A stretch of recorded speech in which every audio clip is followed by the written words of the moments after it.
लोकसभा के चुनाव आने वाले हैं और आप देख रहे होंगे कि अलग अलग पार्टियां एक दूसरे पे आरोप प्रत्यारोप हिंदू मुस्लिम करके कर रही है। तो सर आपको क्या लग रहा है कि हिंदू मुस्लिम करके एक वोट बैंक तैयार किया जा रहा है? हिंदू मुस्लिम करेंगे तभी तो उनको वोट बैंक ज्यादा मिलेगा, इनको वोट आएगा। हिंदू प्रभुत्व से ये है। और इन्हें संसद भवन में जो इन्हें कल कहा है कि जो मुसलमानों को आतंकवादी कहा है और भी सब बातें हैं, गाली गुस्सा की है, तो गलत है। उन पर कार्रवाई होना चाहिए, जैसे और पार्टियों पे कार्रवाई होती है, इन पे भी कार्रवाई उन्हें नियमित करना चाहिए इनको। जी। तो सर अभी लोकसभा के जो अध्यक्ष हैं उन पे ये कार्रवाई करते हुए कहे कि आगे से ऐसा नहीं करना होगा और आगे से ध्यान रखेंगे, नहीं तो उनको निलंबित कर दिया जाएगा। तो सर क्या ये कार्रवाई इतना काफी नहीं है? नहीं, इतना तो राजनाथ सिंह ने तो उन्होंने माफी भी मांगी है, उन्होंने कर राजनाथ सिंह ने माफी की और भी जो है लोगों ने माफी मांगी, कहा है। इसमें भी इनको कार्रवाई इन पे होनी चाहिए, तभी तो उनको पता चलेगा कि जहाँ चीजें होना चाहिए। नहीं तो इनके जो विधायक वगैरह हैं सब ऐसी बातें करते हैं। सर राहुल गांधी जो कि कांग्रेस के अध्यक्ष हैं उनको पे भी कार्रवाई करते हुए संसद से निकाल दिया गया। जी, उनको निकाल दिया गया, उनको नियमित करके उनका बंगला भी खाली करा दिया गया था, सब कुछ करा लिया। तो इन पे तो कम से कार्रवाई तो होना चाहिए, इन पे ऐसा कोई नहीं, इन पे कार्रवाई करना चाहिए। सर तमिलनाडु के सीएम के बेटे जो कि उदयनिधि स्टालिन हैं, उन्होंने सनातन धर्म की तुलना डेंगू और मलेरिया जैसी बीमारियों से की थी और उन्होंने कहा था कि सनातन धर्म को खत्म कर देना चाहिए। तो सर आपको क्या लग रहा है, सनातन धर्म को खत्म कर देना चाहिए? देखिए, सबसे पहले मैं बता दूं, मेरा नाम मोहम्मद इश्तियाक है और आपने सनातन धर्म की बात करी। एक हिंदू मज़हब, एक मुसलमान मज़हब, एक क्रिश्चियन मज़हब, एक ईसाई मज़हब और उसके अलावा बहुत से जो मज़हब हैं और मज़हब के मानने वाले लोग हैं, उनकी अपनी अपनी श्रद्धा है और सबके अपने अपने मज़हब हैं और सब अच्छे मज़हब हैं, सब अच्छे धर्म हैं। डेंगू और मलेरिया से इसकी तुलना उनको नहीं करनी चाहिए। अब उनकी क्या सोच है ये वो समझ सकते हैं, सबसे पहली बात। दूसरी बात ये कि अब 24 में चुनाव आ रहे हैं, तो ये जितने भी नेता लोग होते हैं इनको किसी बात से मतलब ज़्यादा नहीं रहता। ये सोचते हैं कि कैसे हमारी सीटें बढ़ेंगी, कैसे हमारा काम आगे चलेगा और हम क्या बोलें। वरना जो आज की ज्वलंत समस्याएं हैं, जो आज के ज्वलंत मुद्दे हैं, जो गंभीर मुद्दे हैं, उस पे ये बोलते। आज के गंभीर मुद्दे ये हैं कि एक आम आदमी सुबह घर से निकलता है, अपनी मोटरसाइकिल में लात मारता है, आके पेट्रोल टंकी पे पेट्रोल भराता है और कहता है हाय बड़ी महंगाई है। उसके बाद बाजार जाता है, अपने बच्चों के लिए सब्जी खरीदता है, खाने का कुछ सामान खरीदता है और कहता है हाय बहुत महंगाई है। इस तरह फिर जब वो बच्चों को स्कूल भेजता है तो उस बच्चे की स्कूल की कापियां, किताबें, ड्रेस वगैरह वगैरह सब सामान इतना महंगा है कि वो हाय हाय करता है।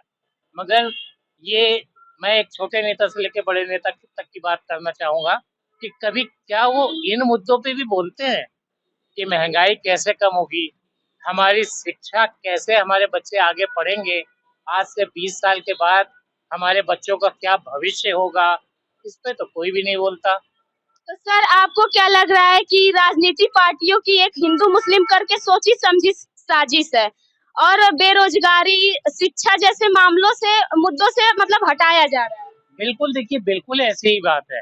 अब आप बताइए, हमारा इतना बड़ा मुल्क है, इसमें 150 करोड़ से ज़्यादा लोग रहते हैं, 1.5 अरब से ज़्यादा लोग रहते हैं। हम लोग बड़े प्यार मोहब्बत से रहते हैं, एक दूसरे के धर्म की इज्जत करते हैं, एक दूसरे के मौत हयात में जाते हैं, एक दूसरे की शादी ब्याह में शामिल होते हैं। तो हम तो कभी भी ये नहीं करते कि हिंदू धर्म बुरा है या मुस्लिम धर्म बुरा है या क्रिश्चियन धर्म बुरा है या सिख धर्म। देखिए, सिर्फ एक अच्छा इंसान होना चाहिए। और आपने वो छोटा सा शेर सुना होगा, मजहब नहीं सिखाता आपस में बैर रखना। हिंदी हैं हम, हिंदुस्तान हमारा। तो हम सब लोग मिलजुल करके इतने सालों से इस मुल्क में रह रहे हैं, तो अब ये कहाँ से कहने के लिए आ जाते हैं कि ये सनातन धर्म जो है डेंगू और मलेरिया है और वो मुस्लिम धर्म ऐसा है। अभी कल मैं आज सुबह पेपर पढ़ा, कल रात में न्यूज़ देख रहा था, तो मोदी जी हमारे इतने अच्छे नेता हैं, योगी जी हमारे इतने अच्छे नेता हैं, लेकिन कुछ ऐसे लोग पार्टी के होते हैं, या पता नहीं मैं गलत सोच रहा हूँ या वो गलत सोचते हैं, एक ऐसा भद्दा बयान दे करके पूरी छवि को खराब करना चाहते हैं। हमें ऐसा तो नहीं कि हम हिंदू मुसलमान, आपको सड़क पे लगता है कि ये हिंदू हैं ये मुसलमान है, हम हिंदू हैं, आप मुसलमान हैं। कुछ नहीं, सब लोग बड़े प्यार से रहते हैं। अब उन्होंने एक ऐसा मुद्दा दे दिया वो कि वो राजीव गांधी जी गए, उसको गले से लगा लिया, आपने उनको गाली दे दी। तो आप बताइए, ये सीधी सी बात नहीं है कि आप चुनाव के लिए ऐसा कर रहे हैं या आप अपनी सीट के लिए ऐसा कर रहे हैं? और ये जायज़ बात नहीं है, ये अच्छी बात नहीं है, क्योंकि जब कभी भी कोई भी बात अति अति हो जाती है, बहुत ज़्यादा हो जाती है, तो उसका न्याय ऊपर वाला करता है। और जब न्याय कहते हैं ऊपर वाले की लाठी में आवाज़ नहीं होती, तो जो लोग इस तरह का बयान देते हैं या जो इस तरह आपस में हम लोगों को लड़ाना चाहते हैं, वो बाज़ आएँ। और प्लीज़ मैं जनता को ये कहना चाहूँगा, वोटर्स को ये कहना चाहूँगा, लोगों को, कि जब वो इस तरह के बयानों को सुनते हैं, तो वो अपने मन का फैसला करके वोट डालें और पूछें। अभी एक फ़िल्म आई है जवान, शाहरुख खान की, बड़ा अच्छा उसने मुद्दा उठाया उसमें कि नेता से हम अपने आने वाले नेता से पूछें कि आप हमें आने वाले 5 सालों में हमारे लिए क्या करोगे? हमारे बच्चों के लिए क्या करोगे? सॉल्व। तो सर आपके कहने का मतलब है कि हम जो हिंदू मुस्लिम हैं एक ही हैं, लेकिन जो राजनीति पार्टियां हैं, जो हमारे राजनीतिक नेता हैं, वो हम लोगों को बस हिंदू मुस्लिम करके भटका रहे हैं। बिल्कुल ही ऐसा है, बिल्कुल ही ऐसा है। और मैं उन लोगों को, सभी लोगों को ये मैसेज देना चाहता हूँ कि इससे अपने आप को, अपने आप में ऐसी बात सोचना या हिंदू मुसलमान करना, ये एक खराब सी बात लगती है। और मेरा ख्याल समझदार जो लोग हैं वो करते भी नहीं है, लेकिन कुछ लोग ऐसे अभी दिखते हैं या दिखने लगे हैं कि ऐसा समझ में आता है कि कहीं ऐसा हो गया, कहीं ऐसा हो गया। लेकिन मेरी समझ में ऐसी बात नहीं आती। सबसे बड़ा मजहब इंसानियत का है, और वो इंसान हिंदू भी हो सकता है, मुसलमान भी हो सकता है, सिख भी हो सकता है, क्रिश्चियन भी हो सकता है, या किसी अन्य जात या अन्य मजहब या अन्य धर्म को मानने वाला हो सकता सर अभी कल ही लोकसभा में जो बीजेपी सांसद हैं है। रमेश बिघुड़ी, उन्होंने बीएसपी सांसद दानिश अली को उग्रवादी और आतंकवादी जैसे अपशब्दों से नवाजा था। तो आप सर इस चीज को कैसे देखते हैं, उन पे कैसी कार्रवाई तो होनी चाहिए? वही मैं कह रहा हूँ कि अब उन पे कार्रवाई, तो जो बड़े नेता हैं, हमारे मोदी जी, हमारे योगी जी, महान नेता हैं, अच्छी सोच रखते हैं, सबका विकास, सबका साथ, वो नारा है, उनका साथ लेके चलते हैं। ये तो उनको सोचना चाहिए ना, सीनियर पर्सन को सोचना चाहिए। अब इसी में देखिए दो राय हो जाती हैं। कभी-कभी पब्लिक के दिल में ये ख्याल आता है कि ऐसा तो नहीं कि किसी कारखाने में बैठ के बिधूड़ी जी को ये कहने के लिए तैयार किया गया हो कि नई संसद में एक ऐसी बात, हम नई शुरुआत करते हैं जो दूसरे पक्ष के लोगों को बुरी लगने लगे और हमारे कुछ वोटर बढ़ जाएं। नजदीक आ रहे हैं और आप देख रहे होंगे कि हर राजनीति पार्टियां एक दूसरे पे हिंदू मुस्लिम करके आरोप प्रत्यारोप लगा रही है। तो सर आपको क्या लग रहा है, हिंदू मुस्लिम करके एक वोट बैंक तैयार किया जा रहा है? मैडम 90% तो भाजपा कर रही है हमारे ख्याल से। हिंदू मुस्लिम और तो कोई पार्टी हमें दिखाई नहीं पड़ती। भले वो जातिगत बांटे हैं और ये धर्म से बांट देते हैं। सच्चाई है कि नहीं? I am a jurisconsult entitled to practice high court Lucknow bench Lucknow. लेकिन चूंकि ज्यादा बोलूंगा तो माहौल खराब, मैं ही जेल चला जाऊंगा। यही सच है कि नहीं? आप बता रही नहीं। अभी कोई आजकल बोलने का अधिकार भी छीन चुका है। अगर आप ज्यादा बोलेंगे तो स्वतः जेल चले जाएंगे। मैं पीट दिया जाऊं, मुझे कोई भरोसा नहीं, कब मार खा जाऊं। मैं जैसे ट्रेनों में अगर बोलता हूं पार्टियों के खिलाफ, ट्रेनों में बोलता था तो जैसा लगता है जैसे पीटा ना जाने लगूं, और कहीं बोलते बोलते चुप हो जाता हूँ। अभी परसों मैं बस में एक सफर कर रहा था, तो बात चली, तो चूंकि जो मुझे जानकारी है कि बीजेपी गवर्नमेंट जब से आई है, मैडम मुझे बहुत ज्यादा नहीं पता लेकिन कुछ तो जानता हूँ, 43% हमारी वैश्विक नौकरी मर गई, 47% लड़कियों की उच्च शिक्षा मर गई, और इसके अलावा क्या कहते हैं, एक और रिपोर्ट है, बेरोजगारी। तो वही नौकरी की बात है, बेरोजगारी है कहाँ, रोजगार है कहाँ बताइए? जहाँ आदमी को 50,000 मिलता है एक आदमी को, अब वही नौकरियां संविदा पे बांट के 10 आदमी को 5,000 में बांटे दे रहे। नौकरी भी हो गई, आदमी खुश, क्योंकि जिसको कुछ नहीं मिला, 5 रुपया मिला वो खुश। और दूसरी चीज जो मुफ्त में बांटे जा रहे हैं, नाजायज लोग भी पा रहे हैं। देश मेरा काइया होता जा रहा है मुफ्त बांटते बांटते। मैं रिक्शा चलाऊं मुझे मंजूर है, मैं 1.5 महीना भाग के घर से गया था, वकालत करता हूँ, घर वाले भाग गया था, 1.5 महीना मैंने रह के मेहनत करके काम किया, और फिर आके आया हूँ अभी 1.5 महीना, फिर वकालत कर रहा हूँ। सर आपका मानना है कि जैसे कि हिंदू मुस्लिम करके और जो हमारे मेन मुद्दे हैं, बेरोजगारी, शिक्षा, पढ़ाई, ये सब मेन मुद्दों को छोड़ा जा रहा है? हिंदू मुस्लिम सिर्फ मतलब जो कम पढ़े लिखे लोग हैं वो ज्यादा मानते हैं, और जिनकी संख्या देश में ज्यादा है, जो बुद्धिमान आदमी इसमें पड़ेगा ही नहीं। जिस प्रकार बड़े लोग अन्य जातियों में शादी कर लेते हैं, उन्हें कोई नहीं पूछता अन्य धर्म में, उसी तरह ये सब चीजें छोटे लोगों के लिए है, बड़े लोग के लिए नहीं, इसको कोई सोचता ही नहीं है। सर बहुत लोगों का मानना है कि हिंदू धर्म खतरे में है, तो सर आपको क्या लग रहा है कि हिंदू धर्म सच में खतरे में? देश में 79-80% हिंदू है, काहे खतरे में है हिंदू देश? हाँ, यह जनसंख्या कम करनी चाहिए देश में, क्योंकि अब हमारे ख्याल से 1.5 अरब लोग होंगे, क्योंकि 2011 के बाद जनगणना हुई नहीं।